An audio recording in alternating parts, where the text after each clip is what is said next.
With so many options, why choose Arizona State University? For me, the only online option was ASU because of the quality. Their faculty was really involved with their students and care about your personal journey. The dedication to my personal development from my professors, that's been extremely valuable to me. Earn your degree from the nation's most innovative university. Online. That's a degree better. Explore more than 350 plus undergraduate, graduate, and certificate programs at asuonline.asu.edu.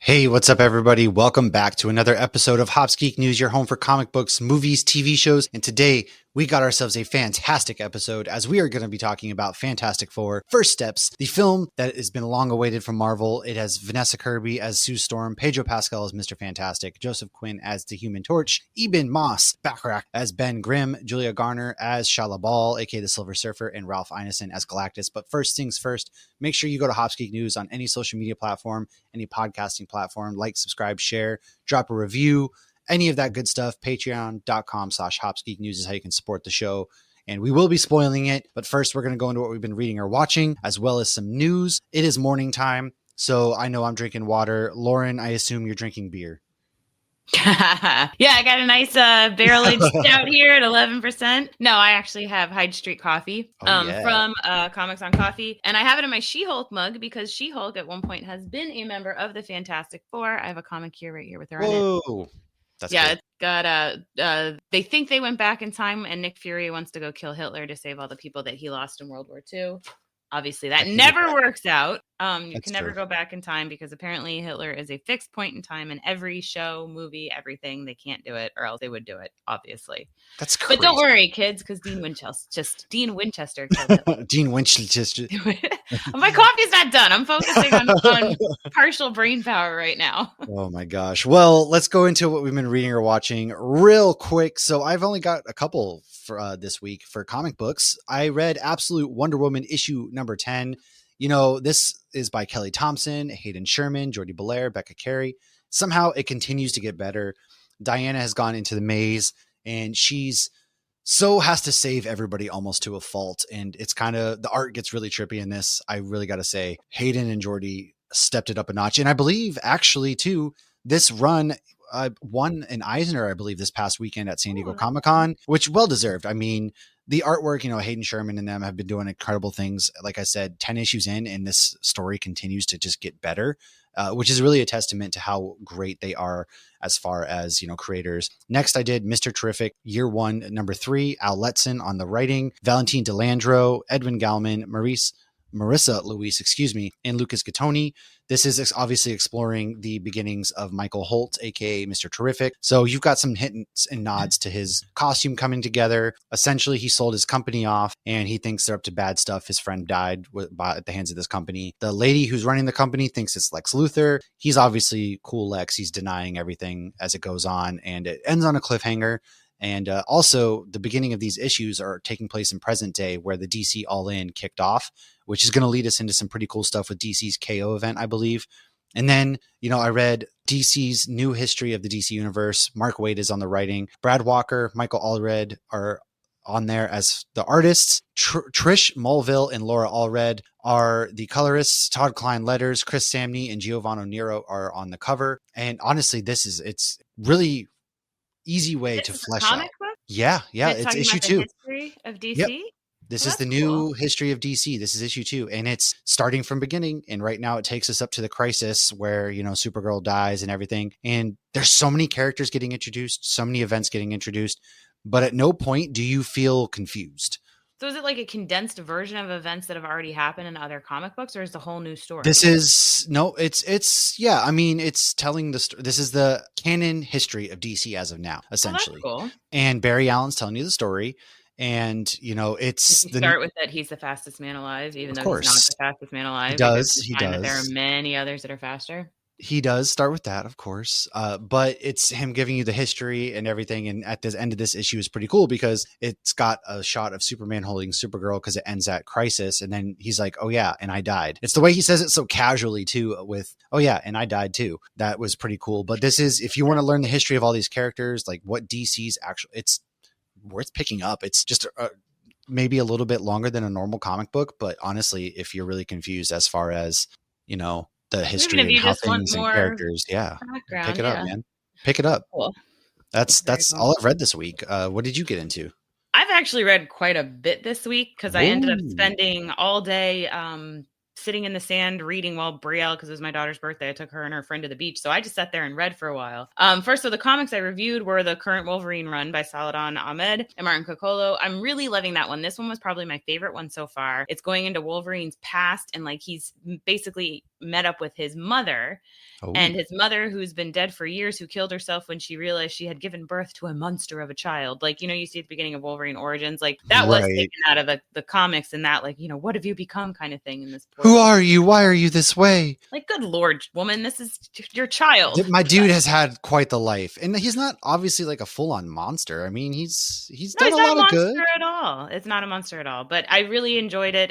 The internal monologue of Wolverine while he's fighting Sabretooth in this, mixed with the outside events, were very beautifully streamed together, and I just thought it was a great story, and I cannot wait to read the next issue, because of course they end it with like a, oh, that's what's going on kind of thing. I also did 2 Ghost Machine ones, which is again the coffee I'm drinking. I did Hornsby and Halo, which that's the demon child being raised by good parents and the angel child being raised by bad parents. So that's really starting to get going. There's starting to be some more turmoil going on, because before it's just been like getting to know these kids, and these kids are just normal little middle schoolers, and now there's more stuff going on, and the kids are finally starting to kind of bond, which, you know, I love a gray moral area. So same. I mean, obviously with Supernatural, I love I love Crowley being a little bit good, and I love Cass being a little bit evil. So, and the Rockefellers, I love the Rockefellers so much. This has been my favorite, I think, of Ghost Machine. It's hard to pick a favorite because they're all so good, but I think Rockefellers is it. Really? Okay. Yes. I've just loved this one from the get-go, maybe because it's very relatable to me, because they're still very much so trying to be good parents and raise their kids. They're a family from the 25th century hiding in 2025. This was, I think, the 6th or 7th issue. It kicked off. Their first episode was the first issue was a Thanksgiving one. Oh, and I already saw the cover for October. It's gonna be a Halloween one. Ooh, so they've done all the holidays. They did Christmas too. And so this issue is the first time we're actually seeing why they had to flee. So we actually got a flashback of their life in the future. So I really like that to see, because we've kind of been left in the dark, whereas Dad knows what's going on and the rest of the family doesn't. So Dad's finally coming clean. So that was fantastic. Right. I also read some Absolute Martian Manhunter. That has gotten a lot better. I really like where it's going. I know the art's like crazy. In the first issue, it was a little confusing with the art and what was going on, but I think we were supposed to be confused because our main character was confused. So now he's still confused, but he's starting to figure out what he needs to do more so. So I am liking that. I caught up on some Absolute Aquaman. I'm loving that Aquaman run so much. Yes, and I just got to a very sad part. You finally got to that part. Yep, with Mira. Yes. And then I also read an Aquaman comic that was a one-off Shark Week special. So I was at my comic shop, and they're like, "Oh, do you want this one? It's free." And I was like, "Hell yeah, I want it. It's free, of course." Free, yeah. And it was so cute because he's like fighting his brother, whose name I can't remember. It's Orm.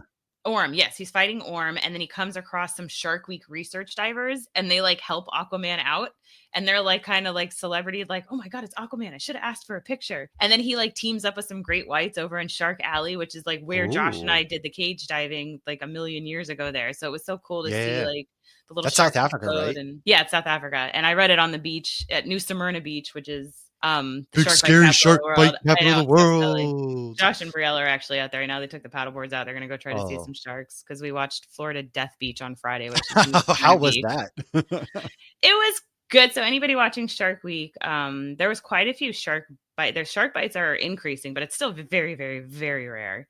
Right. But New Smyrna is an hour from us. It's our favorite local beach because it's just so pretty, and you can drive on the beach. So like, it's so nice to have your car. Like I literally sat in the shade of my car and was just reading the whole for hours. It was lovely. But if you get bit there, you're most likely going to survive. If you get bit in South Africa, your chances of surviving are a lot less, because those are much bigger sharks. So the special, most of it didn't even take place on the beach. They did a lot of snorkeling offshore, and they're trying to figure out why there's so many like black tips that are moving closer to shore, and they think it's they're hungry. Yeah, they think the bigger sharks are scaring them away because the bigger sharks will eat the smaller sharks like the black tips. So they saw a few tiger sharks. They saw a great white about a few miles off the coast of Florida. That was really funny because the one guy like dove right back in the water. He's like, "There's a great white," and he got really excited and jumped in the water. Oh my God. But no, it's fun. They went down to the Bahamas for a little bit, and they had this like blow up doll. They called him Spring Break Steve.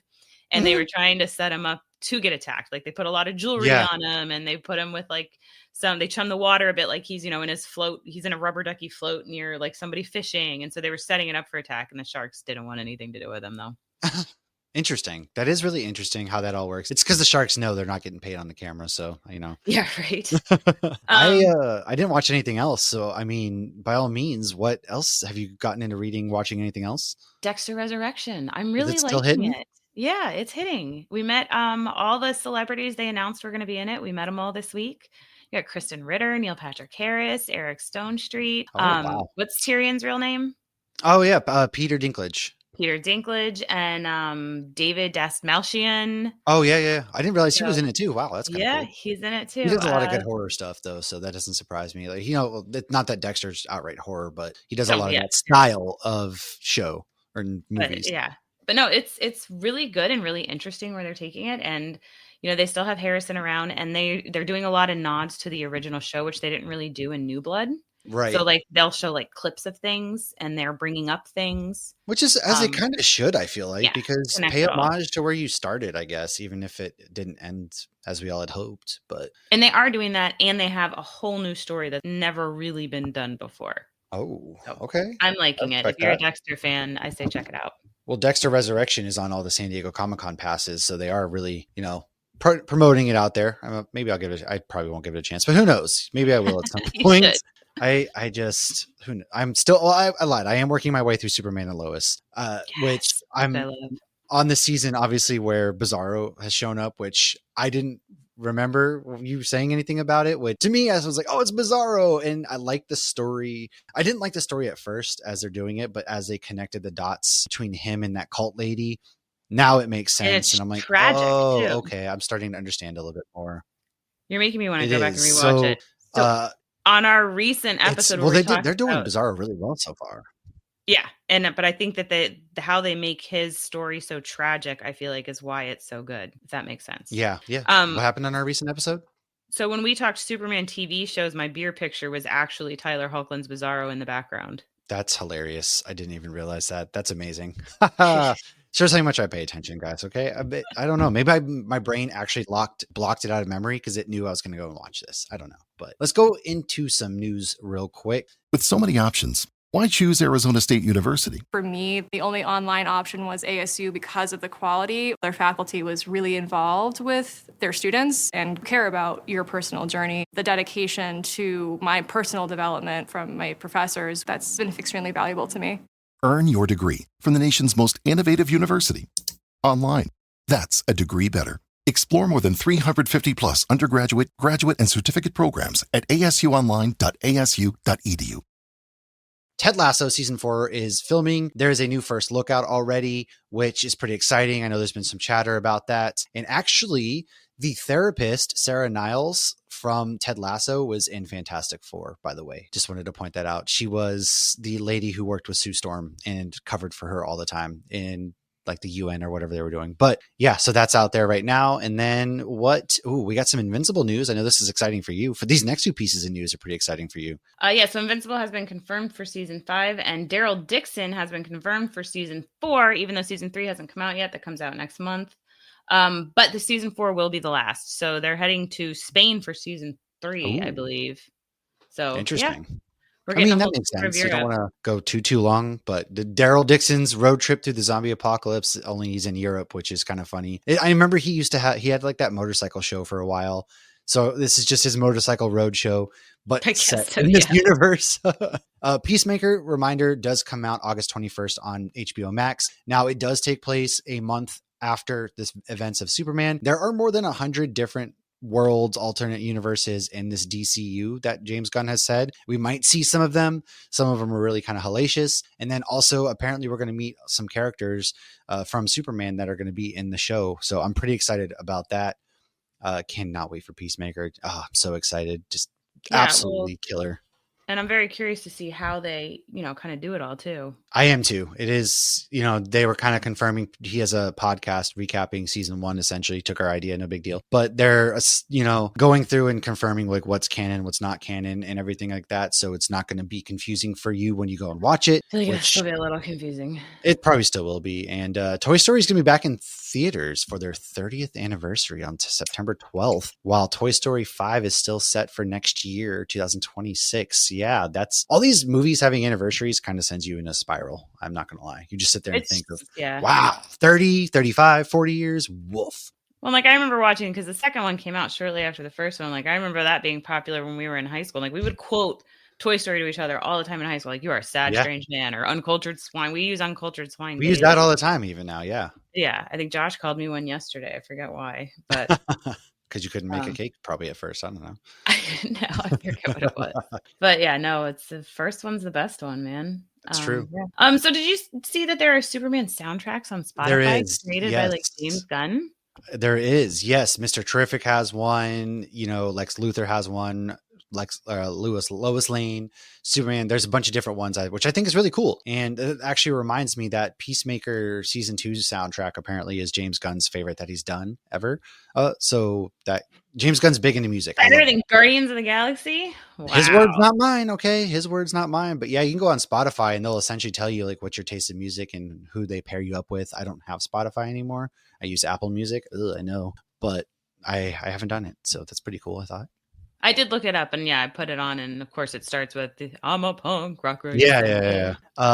Did you actually know too that there is a Supernatural comic book that will be coming out, supposedly taking place between seasons 1 and 2, launching this October? It's written by Greg Pak with art by Eater Messias, and it is by Dynamite Entertainment.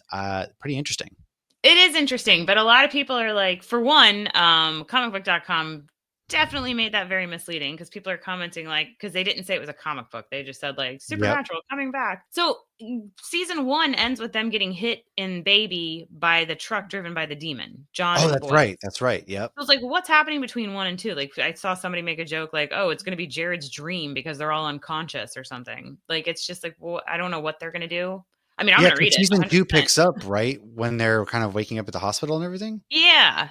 I didn't even think about that. I mean, maybe it's more of the Reaper stuff, but that wouldn't make any sense. I feel like we got all the Reaper stuff we need. Maybe this is their way of just trying to get them to come out of retirement and do more Supernatural. Who knows? Maybe, but I mean, there was John making the deal. Maybe there's more of that, and we learn more of what he knew about Sammy, because obviously, in the beginning of season 2, he tells Dean that he might have to kill Sam. Oh, so, it could be. I don't know. Who knows? Find out. We'll see, I guess. Yeah. I guess there's only one way to find out. It's read it, right? Yep. And I will read it. And if you don't want to read it, I will tell you. I will read it too. So Benjamin Percy, known on this podcast for his Wolverine and Predator work, is working on a new post-apocalyptic saga, and Stephen King will be contributing to that. Interesting. I'm gonna have to read. So he writes books, not just comics. Yeah. He does. And he has the Red Band version of The Punisher. His new run on Punisher is going to be coming out this fall too. But I'm pretty excited to see what Ben Percy does aside from, doing superhero work, because he can tell some really good stories, and I'm on board. This might get me into picking this book up. Into reading. Well, I love to read. Well, it's funny because I love to read, but I've been so busy with comic books and stuff that I just haven't had time to find a good book to sit down and read. I just haven't, between everything we do with the show and Nerd Initiative. I just have not had time. So this will probably maybe get me back into finding a good book to read. And then you could write the review and post it on Nerd Initiative's book club. Could, perhaps. Now, something big is also coming. The OG Teenage Mutant Ninja Turtles are back in theaters August 16th through 20th for their 35th anniversary. We did do an episode on that with DT from Space Castle. So if you want to go find that, listen to it.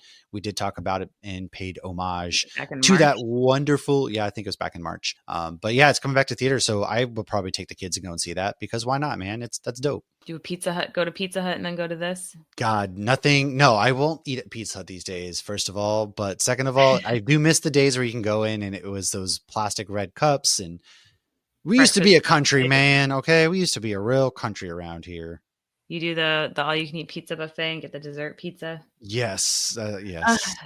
So our last piece of news. So San Diego Comic-Con, I guess, did air the trailer for season 5 of The Boys. I have yet to see it, but apparently there is a glimpse of Jared Padalecki and his role in that. What? Also, so Gen V dropped another trailer too, and there is quite a lot of The Boys crossovers, which doesn't surprise me. They're ending The Boys, so they're probably going to salvage as much as they can into these other universes. Unfortunately, one of my least favorite characters on The Boys was in the Gen V trailer, but who is it? Starlight. Oh, right. I knew that. She's just been annoying me. Yeah. I know she's a good guy. I like her in the comics. She just bothers me in the show, probably because she was mean to Soldier Boy for no reason. She also just makes terrible decisions. So whatever. We'll be back here in just a moment as we are going to go ahead and dive into our spoiler-filled review of Fantastic Four. We are here for the Fantastic Four. Like I said, stars Vanessa Kirby, Pedro Pascal, Joseph Quinn, Julia Garner, Ebon Moss, I can never pronounce his last name, Ralph Ineson, and a Paul Walter Hauser as Mole Man.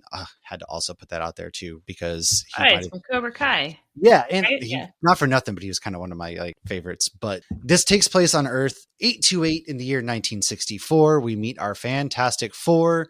They have to face their most daunting challenge yet as the Earth is under attack, set to be killed and destroyed and all of that good stuff.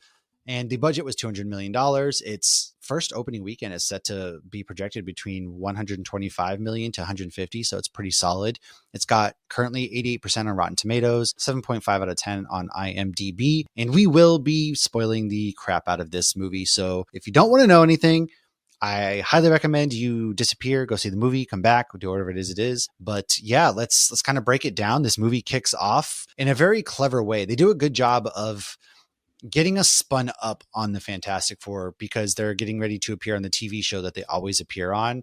And it was very clever because you don't need to go and see how they go back through and go to space. They introduce them. They're the superhero team. They explain how they got superhuman abilities from their exposure to cosmic rays during a space mission. They've become celebrities. They've fought in supervillains. Reed's inventions have progressed technology all across the world. And Sue Storm has basically made the Future Foundation because she's helped it lead to global demilitarization and peace. And she's the only one that Mole Man will actually listen to and everything. And then that catches us up to where Sue Reed's looking for some iodine for his shoulder, and Sue finds out that she's pregnant. They had been trying for 2 years and essentially stopped. So Lauren, that's kind of where the movie picks up and starts. Before we kind of dive further into it, what were your thoughts initially leaving the film? What are your thoughts on this film? I did very much so like this film. I feel like it was risky from the get-go doing a very well-known comic book movie that's been done terribly twice before. I did not see the 90s one. But kind of 3 or 4 times at this point. I mean, yeah, but they're doing this in a different universe, but connecting it to the MCU and having it in a different timeline. So right away, it's like you have to go into all of that, accepting that and being okay with that. But I really did like what they did. I feel like my big thing though was Sue was my favorite because her being a mom is essentially what saved everybody. And that's kind of how I viewed it. Like the scenes with her being a mom, I felt like were the most powerful because it's it's that superhuman ability to lift the car. And, it's Pedro, Mr. Fantastic being like, Sue, stop, because I feel like he was more worried about losing her and she didn't give a fuck. She didn't care. She was going to do what she needed to do to protect Franklin. And so I felt like they did a good job catching us up quick. I like that these movies are doing that. We saw that in Superman done very well. Yeah, we don't need to go back through these origins over and over again. I actually really like that you're putting us in these universes at this point. Yeah. And I feel like the characters too, I didn't mind that we didn't have so much backstory because I felt like I already knew them, but maybe that's because I've read some of the comics and stuff. I don't know. But I walked out saying I really liked that movie. I thought it was very enjoyable and I'm looking forward to more of them because obviously this was just, the first steps, but I liked it. I enjoyed it more than Thunderbolts. Interesting. See, I liked it. I did. I thought it was a fun movie. I thought it was very comic booky. I like that we're returning to these more comic book style films. We've gotten away from, oh God, everything has to be so realistic and dingy and dark. And blah, blah. And it's another, I really think the MCU is now learning is you get a movie like Thunderbolts that's centered around mental health and it's a little bit more serious. And then you can go to something like the Fantastic Four, which is kind of goofy in its own way. Still serious. But it's still serious. They're genre movies. And I think that's what the MCU will really benefit from, is doing different styles and genres of movies. And these two movies that have come out for the MCU are very much a testament to that, I think. Yeah. But I did like it. I will say that my favorite part was the family aspect. They really truly nailed the family aspect. Vanessa Kirby was outstanding as Sue Storm. I mean, and then all of the characters, I mean, Johnny Storm, Ben, Sue, Reed were all cast, I thought, perfectly. I will actually say that Ben was my favorite of the group, just because I thought he played him extremely well. And it's a little harder to portray some things, obviously, because he was essentially the only one that was a CGI the whole time. He was never his human form. Right. Him and Silver Surfer, yeah. But he was the one that was I liked they leaned into his comic book where he always puts on clothes and he's out there walking the streets of New York. So I really liked those aspects. And then I like Johnny because everybody wouldn't listen to Johnny. They just think he's just out there for girls in space and kind of to screw off. And he was one that really ended up solving a lot of things and connecting with Silver Surfer. And then I liked also that Reed was a dick, man.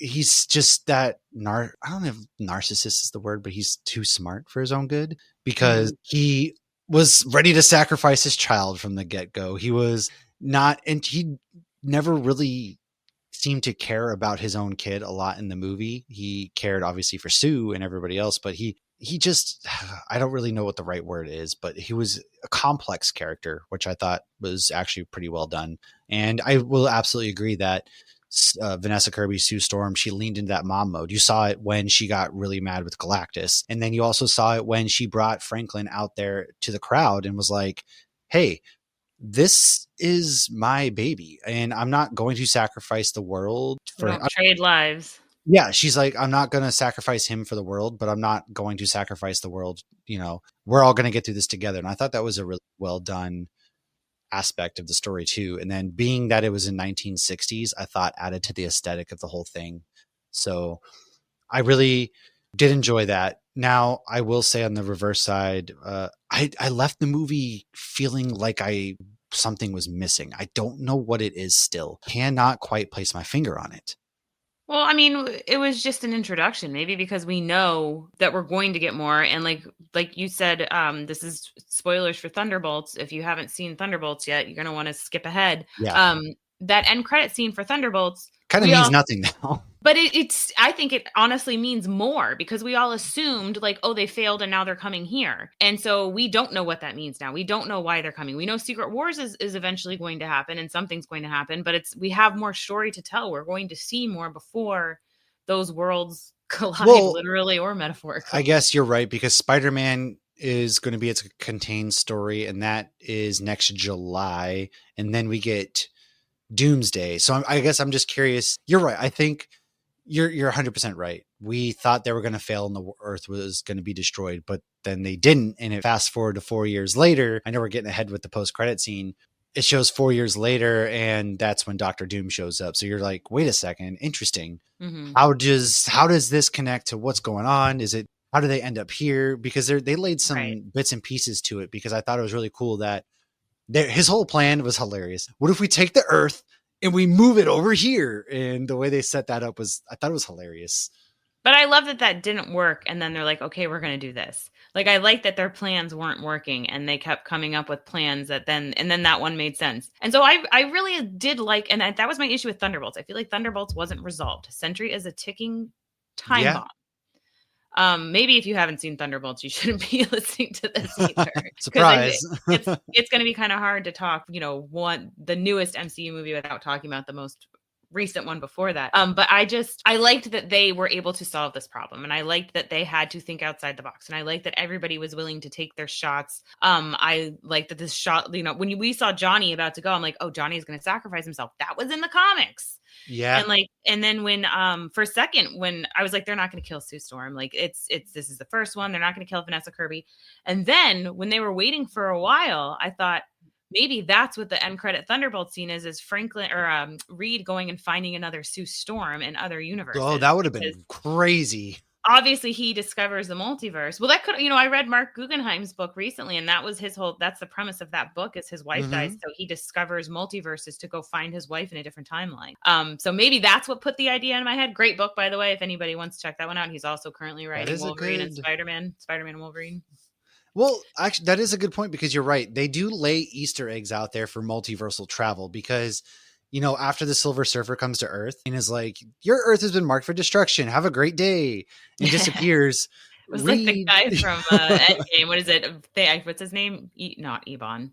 He's like, Thanos has come to kill you. Yeah. Be grateful. Rejoice. They track essentially Silver Surfer's energy signature to all these different planets. And so they use faster than light travel. They basically hook up to a thing with their spaceship and they go and are going through wormholes. Hyperspace. Yeah. They go through wormholes and they end up finding, and which I thought this was a really cool scene when they arrive to the planet and it's Galactus actively eating and destroying that planet was really well done. It was visually stunning when we get to that point. I was kind of blown away, like, holy shit, this is dope. And they go into there to see what's going on, and you're inside Galactus' ship, which is different, right, than the comics, because when he arrived for the very first time in the comics, he basically sets up something on top of the Baxter building and starts to suck the energy force that way. So him having this basically giant machine that he's hooked up to eat was relatively clever.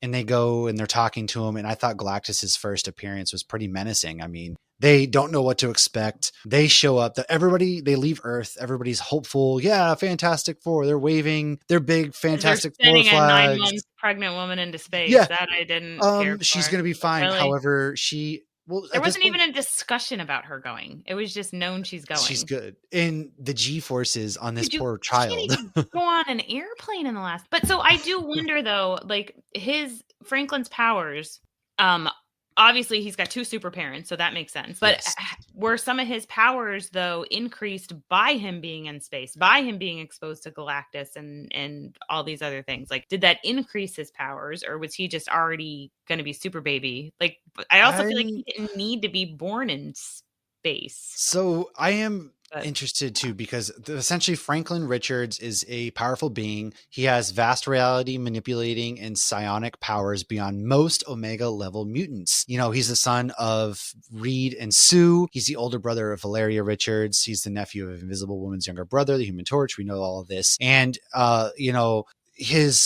he goes by Powerhouse is kind of what he knows. And Franklin restricts the use of his powers to once a year in order to give himself a healthy childhood in the comics. But his abilities are reality warping, matter and energy manipulation, energy protection, psionic abilities such as telekinesis, telepathy, astral projection, and precognition, teleportation, immortality, and he can create pockets. So he's got a lot of freaking power. This kid, but I do wonder how much of that, because nothing was being picked up on Reed's, and then he decided not to, obviously, but we're jumping ahead. But I liked when they go to Galactus's lair. Galactus is essentially like, man, what are you? Oh, you're pregnant? Let me get that baby, because if I eat that baby, I will be satisfied. Nothing satisfies my hunger quite like a Snickers. Franklin would take over his hunger, so then he would become the new Galactus. Pretty much. And they're all like, WTF, no. And then that leads into some cool chase sequences. They get back onto the ship. I liked when Galactus's eyes would go that bright blue when he's scanning. I like the sound production with the way his eyes would, it was like this heavy just scanning, but it sounded deep and menacing and large, I guess you can say. And the way he's hooked up to those hoses eating was really interesting too. Yeah. Into a lot of it. And then obviously Shalabal chases them. They're trying to get away from Galactus because he's like, give me that baby. I want the baby. And a little weird, but it's like once again, it's like, bring me the child from Mandalorian. Yeah, like I want the Pedro child. Pascal's like, no. Here we are, Pedro again. Like, why is everybody trying to steal my kids, man? First Grogu, then Ellie, now Franklin. Yeah, and they get back on the ship, and that's when Sue starts to go into labor, and it's kind of crazy, right? Because my whole thought during this time is, hey, she's going into labor. First of all, good on her for running during contractions. Second of all, in my head initially, I was like, hey, she still has pants on. How is this I baby? know. Where's this I did baby like gonna go? she's like, the baby's coming. I'm like, I don't think the baby's I coming. was like, in where is that outfit. baby gonna go? And then the Yeah. pants you saw fly off, and I was like, oh, okay, that makes sense. Yeah, that was actually good. I mean, there's never in the history of ever, I think, been a realistic birth scene in any movie or TV show. So No, why would this be any different? But this isn't what breaks the suspension of belief. We're talking about cosmic beings and superpowers, and if my problem there's never is placentas or anything. there's nothing floating around. That baby came out clean as can be. There was nothing. She was perfectly fine after. Spaceship should have been a massacre with the lack know. of gravity. I didn't even think There'd of been that. so much Amniotic floating fluid everywhere. Like Oh, not for nothing, but she, oh, gross, you know. And their brother's right there. Oh, Her brother's right there, and then poor Ben Grimm has to come up and like. I mean, even how cut the poor baby though with those rock hands, and then I what know my the first thought cold. was? I'm like, cover that baby. Space is cold. Like I know. switched straight to like Star Wars. I'm like, oh my The god, baby was just chilling.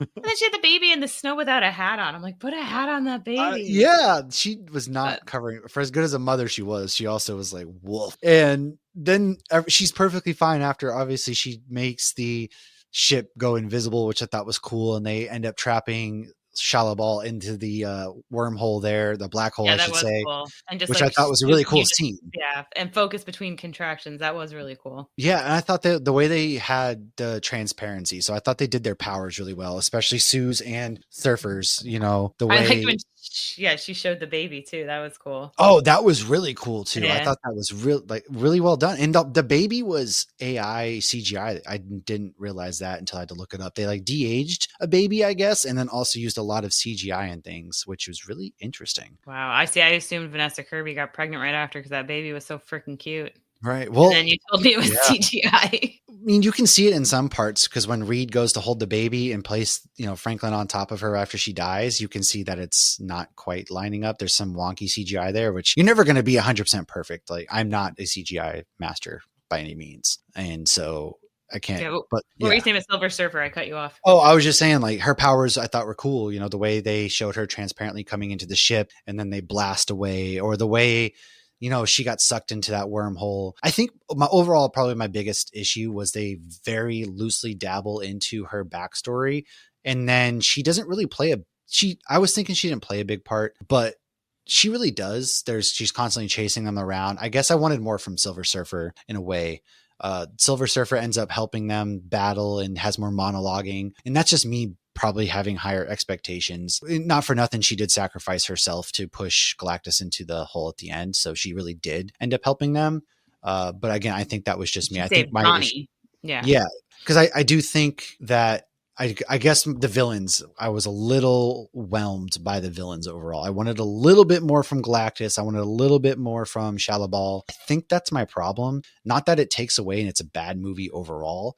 I just feel as though we finally get back to Earth. Reed essentially is honest with them, doesn't know what to say. And he's like, hey, they wanted my baby. Yeah, no deal. And I was shocked he told them that. Yeah. So like, what was going on in your head? In my head, I was like, what? This guy's supposed to be smart? Like, how does he think the world's going to react to that? Like, sacrifice your baby to save my kids. Like, why is my kid less important than your kid? Like, what are you doing here? Like, of course there was going to be a mob. And I mean, I guess that because they were so loved, they thought that they could just be brutally honest and everybody would understand. But like, I thought that was a terrible idea. I was a little surprised. I expected Ben to kind of step in, I guess, and essentially lie because Pedro didn't, Miss Reed didn't know what to say. But when he was essentially like, yeah, no deal, buddy. Sorry. And then everybody gets mad. It's pretty realistic, deservedly so. I don't blame them at all.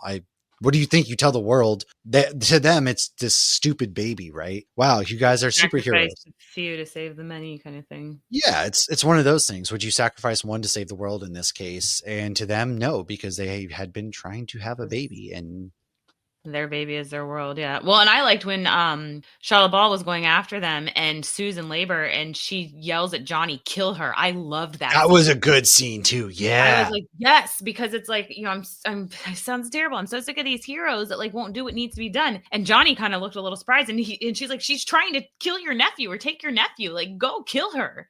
Yeah. And it's like, if somebody who's threatening my kid's life, like I would tell my brother that. And yes. Legit though. I loved that scene. It was a really good scene. I liked, first of all, how they did the Human Torch's powers. I thought it was dope. You know, he looked really good. I thought he did a really good job playing Johnny as well. But she says, these heroes do what needs to freaking be done, man. You guys create so many of your own problems. I'm sorry. I think it would be okay if you killed some of these bad guys for the things that they have done. Mm-hmm. I think it's okay. You're not going to go into a slippery slope. You want to make the world a better place? Kill them. And she's also his herald, and this leads us to them trying to figure out what to do. How are we going to do this? And Johnny, who cracks her, message because he was listening to a bunch of different recordings. And he's like, I knew I heard this before. Was really smart. He decoded essentially her language, which I thought was pretty cool. And they kind of leaned into the backstory there. They even named the planet, which I thought was awesome, and kind of talked about it. I am kind of sad that there was no mention of Norrin Rad at all. It was just her and her daughter. And so she sacrificed herself for the planet. And there was no mention of, the actual 616 or, the first iteration of Silver Surfer. So I'm interested to see how that would play out. But hey, let's teleport this egg, and it starts there. And then they decided to go from an egg to a planet. I know they go really far. Like, we can teleport this egg. Now let's do the Earth. And it is funny that their whole plan is that. And so they build these bridges, and the first time ever that the planet decides to go together. And, even though the Earth would be, what a world, right? 828 must be that the planet decided to collectively come together, because I don't see our Earth ever doing that. They did it in Independence Day. Yeah, well, that was the 90s. We are hopeful still in the 90s. Well, this is the 60s. Well, I'm saying like Independence Day was the 90s, but yeah, this was the 60s. I guess different Earth, but that was cool. And then their whole thing was we're going to sit there. We're going to rebase or bring them in. We're going to transport. But then Silver Surfer comes in and starts destroying them. And then Johnny stops her because he's like, hey, I decoded. All right. I know your whole backstory, all this kind of stuff. Tell me about it. And also another big part was they got all the citizens in New York City to go into Mole Man's subterranea, which I thought was pretty funny. He's like, please wipe your feet. I'm just kidding. It's dirt. Yeah, I thought he was honestly really fun, the comedic aspect, because he comes into the Baxter building and he will only talk to Sue. And so he's basically trash talking Reed and them. And I thought that was hilarious. I think they did a good job too of this is a family from the 60s. This is our, Marvel's first family. And if you go back and read the original X-Men, the original Fantastic Four, the original Avengers, it's a little bit cheesy. It is very cheesy. And so I thought they did a good job of keeping the cheesiness of this original Marvel family, but breaking it up with jokes. Like when Sue was showing her tummy, and then Dr. Reed is like, Reed is like, he's like, well, that was a shit way to win an argument or something. Like, so they broke it up and they brought in some present day humor with some classic cheesiness of this first family. And dude, when they first showed the fight with the Mole Man, I mean, it was like a screenshot of the first issue of Fantastic Four. It really was. Yes. I'm actually wearing our shirt, which is a nod to that comic. So I loved seeing that. So right away I was like, this is going to be very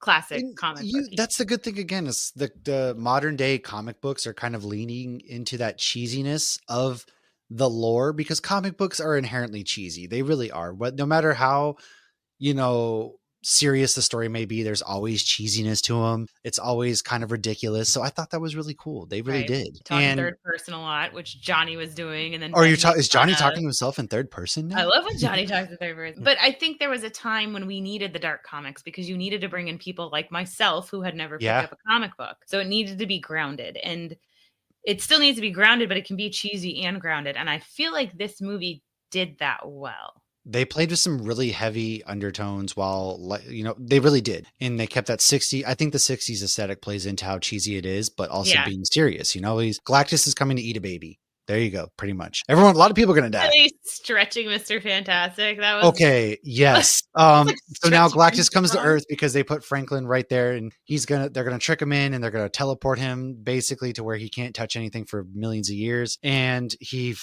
finds out their trick, swipes through the Baxter building, gets Franklin. And so Reed, I thought they did a good job showing Reed's powers too. Everyone's powers were showcased really well. There was nothing that I was, wow, that's kind of cheesy, because the whole movie, also another good part is Johnny is trying to get Ben to say it. He says say the line. I'm not going to Time. say it. Say like, it. I don't it's in the actually cartoon. Yeah, it's in the cartoon. That was fantastic. I really did like that. You know, Reed gets there and yeah, he's just stretching him with that smile on his face was crazy done. I thought that was sick. It was funny too, because he's like playing with a toy, like, ooh, like I could see Logan, my 8-year-old doing that, just pretending to stretch out. Exactly. And then, he like basically lets him after he gets hit and everything, because Johnny's like, say the thing. He's like, I'm not going to say it. Say the thing, Ben. It's clobber. You finally get it's clobber in time. As they hammer into Galactus's face. I thought that was so fun. That's probably one of my favorite moments in the movie. Like I said, Ben and Johnny's chemistry together, those two are just goofy uncles. And they were my favorite characters in this movie. I could have done without Natasha Lyonne. I thought that side bit was a little weird. I feel like they're setting something up for the future, I would think. Because I that's definitely a big would agree. Actress to just play that small role. She is, yeah. And I do wonder where they're going to go. And it wasn't his normal love interest, Alicia or whatever, right. Her name was Rachel, I believe. And so I thought that was interesting, but it shows humanity, right? I liked the part where Ben too, the kids are pick up the car. He's like, you want me to pick up the car? He's like, I can't do it. They're like, throw the car. Yeah. He picks up, he like face throws it at him. That was amazing. If I had a superpower or something like that, that's stuff I would love to do. You're just messing with kids. She's like, next time you should throw it at him and all of that. And you get a little bit of, I grew up right here in this building. So super close. That was really fun. And then, going back to the street. Yeah, they even, name dropped the street name and everything, and a lot of good nods. And I really enjoyed during the fight, everybody kind of got their chance, but Sue really was the most powerful one of all, because he's about to get out of there. And she just uses her full force of powers to push him into the hole. And that's when Shala Ball pushes Johnny out of the way as he's about to sacrifice himself because Galactus is coming back out. And she hits him in there. The thing closes and he's gone. And she dies essentially. And I thought Sue was badass in that point. 100%. And that scene was heartbreaking too, having the baby reach for the mom. And because he knew. And it makes you think when Reed was sitting there, he's like, if you want to show me now your powers, that'd be great. And nothing happens. And then I kind of got the vibe that when Franklin knew that something was wrong, he was reaching for her. I wonder if he knew because he could heal her, because that's the I didn't even think of that. I just thought, like, this is a baby who wants his mom. Like, well, it's the way they set him. Aged baby. Every baby reaches for their mom. That's a good point. I took it as something deeper, I guess. It probably was something deeper, but that's essentially, I guess in that moment, I just felt like this was just a tragic moment where, like, the baby wants the mom. It's like the Lion King when Simba cuddles up next to a dead Mufasa. Fair. Well, it was like when they set him on the chest, on her chest, and he's sitting there and then you can see like the baby's face kind of change a little bit to like this happiness. I got the sense that was showing that the baby knew. Because he just wanted mom. That's just where I thought. And obviously she comes back to life, Yeah. And everyone's happy for 4 years. And we see fast forward to her reading a book. And I thought it was funny is we already read that book and it was Charles Dickens or something like that. Yeah, something like that. Yeah. Which I'm sure is a testament to his intelligence, seeing who his parents are. But I thought that they were going to have her pregnant again. Like, when's Valeria coming? Like, how big of an age difference are they? Was curious about that too, or she was going to go into Valeria's room or something like that. Right. Or the baby starts crying. Yeah. Because Valeria plays a pretty important piece in Secret Wars and things like that. But Valeria is named after Doom, or Doom named her. So maybe she'll be pregnant. And poor Vanessa Kirby, she's either pregnant in real life or pregnant in the movie. I am interested to see how that does play out, because the credit scene was, Doom holding his mask, talk with Franklin, and Franklin wasn't in distress. They're like, absolutely. Hey, extra, come over here and put this. Hey, can you put this cloak on and hold this mask? All right, yeah. Perfect. But it did leave me with questions, but your point makes sense about how the spaceship wouldn't be coming and all of that stuff. I guess, again, maybe that's just me. But overall, I thought the visuals were really good. Visuals were very well done. I thought this was what the movie should have been for Fantastic Four, because they have tried so many times that you needed to bring it back to basics, in that it needed to lean into the campiness of these characters a bit. The 60s aesthetic. I wouldn't even mind if, after we get Doomsday, we kind of reset things in the MCU and we just go off of Earth 828. And so we see a lot of these 60s style heroes, right? The Invincible Iron I Man. think they got to do the X-Men. Isn't that the whole thing? If they reset, it'll be based around mutants. It will. So that's what I'm saying, though. I wonder if you can play in this Earth 828 and it's all mutants at this point or something. I don't know. It's just an idea. I doubt they would, but I thought it would be cool to kind of pick up on Earth 828 and let that be the Earth going forward. We play in this universe going forward because, again, when you get the mutants, you can really lean into those 60s style type of, first of all, comic aesthetic, and then number two, the mutants and everything. That the 70s and 80s were really big as far as mutants go and things, and how the Earth for them goes through it all. I don't know. I just think it would be pretty cool, and it's a cool way to introduce, because they already said they're going to end up recasting Iron Man and all these other heroes, but at the same time, you don't want to. You're finally getting Kate Bishop, Ironheart, and all of them in the MCU. So I'm curious. They're all going to be 40 by the time we see a lot of them. That's true. God, yeah. Because when would you see? I don't even know that you'll see Ironheart in the Doomsday Secret Wars. Because you could, but what realistically, Kate Bishop and them? She's dark side. I feel like. And I know. So what are we going to do with that? I guess you can't really split it off. You could. I don't know how they're going to do it. Who knows when we'll see half Not these our job. Again. I don't know. We don't work on it. We just critique it. We just talk about it. And I get to critique it. You're right. Even though who am I to critique it? I'm just a guy in a chair. Yeah. But no, I the whole 60s superhero thing, it gave me like Incredibles vibes, which obviously Incredibles I'm sure is more so, mirrored off of Fantastic Four, I would think. You even have the stretchy person and the Mr. Incredibles, like all the superpowers. Yeah, Mrs. Incredibles like Mr. Fantastic. Yeah. Mr. Incredibles like the Thing. Jack is like Torch, Franklin. And then the girl is has Sue's powers. She goes invisible and makes force field. You're right, and they'll figure it out. I know they'll do an Edna. Oh, I guess we do have an Edna mode in the MCU. It was the guy from She-Hulk and Daredevil. Yeah, you do. Overall, what would you give this movie overall? God, I'm so bad at this because I don't remember what I gave Thunderbolts. I don't remember what I gave Thunderbolts either, but I can tell you I will give this movie.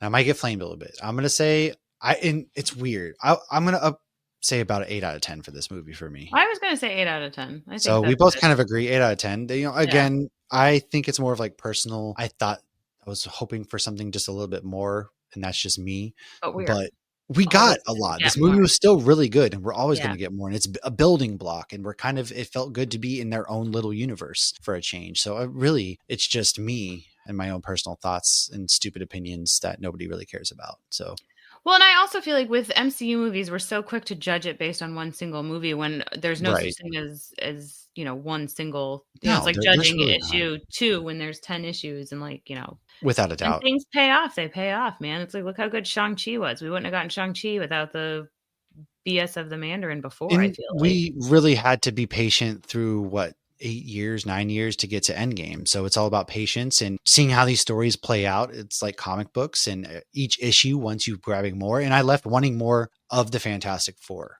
I really did. I loved these characters. I loved how well they played, and I really cannot wait to see them on screen again. And obviously we'll have to wait till next December. In November, we got Wonder Man coming out this year. And then the next MCU projects, we got the Punisher special presentation. And then we got more Daredevil next year. Yep. And then we got, Daredevil Born Again season 2. They're actively filming the Punisher special presentation right now. They keep posting pictures everywhere. I know. I'm trying to avoid them out there. I know, me too. And then July, I think 26th or something like that is a brand new day for Spider-Man, which they've already said it's going to be more street level. And then December is going to be Doomsday. So next year's looking to be pretty solid for both Marvel and DC again. And this kind of ends our big summer blockbusters because we had Jurassic Park, if you want to count that. But Superman and Fantastic Four both being successful really, I think, does well for comic book and movie fans as a whole, and kind of revitalizes a lot of people into this genre again. I think it shows that people are still very much interested in these genre movies. We're not superhero fatigued. We just want good movies, and they've given us good movies. Mm-hmm. And that's all I kind of have. So do you have any final thoughts before we kind of wrap up our review? No, I think I covered it all. I think my favorite part again was just Sue. And I felt like, it's fun when you can watch something that's so out there and so unrealistic and so sci-fi and still relate so much to a specific character. And so I loved Sue. And yeah, you don't mess with a mom, Galactus. You really don't. And he was kind of funny and everything too, and seeing behind scenes photos. I did like Galactus. I liked all of this. I hope Mephisto gets involved somehow with Silver Surfer and all of them. I don't think she's gone. But no, I don't think this is the last we ever see of her either. No. You can always find ways, and she's a Silver Surfer, man. She can just speedboat her way around. Galactus doesn't have a ship, but she's got her surfboard. Surfing. I thought that was really cool how she surfboard, not part of the body. Yeah, that was really cool. But yeah, it's a good movie. Great time to be a movie fan. Let us know what you guys think, if there's anything we missed or what you wanted to add on to the discussion. And as always, we'll be back next time. This week, we're going to drop our Supernatural start of season 12 recap. So the first 8 episodes will be out later this week. We dropped our Jaws: The Revenge last week. We dropped our Fantastic Four comic book deep dive. So if you want some comic book knowledge, go listen to that. And yeah, we're going to be moving into August. And before you know it, moving into spooky season. So it's coming along. Thank you guys all for hanging out with us. Make sure to like, subscribe, share, follow hopsgeeknews, any podcasting platform, any social media platform, and patreon.com/hopsgeeknews is how you can support the show. And hopefully we'll be at a Comic-Con near you soon. Peace out, everybody.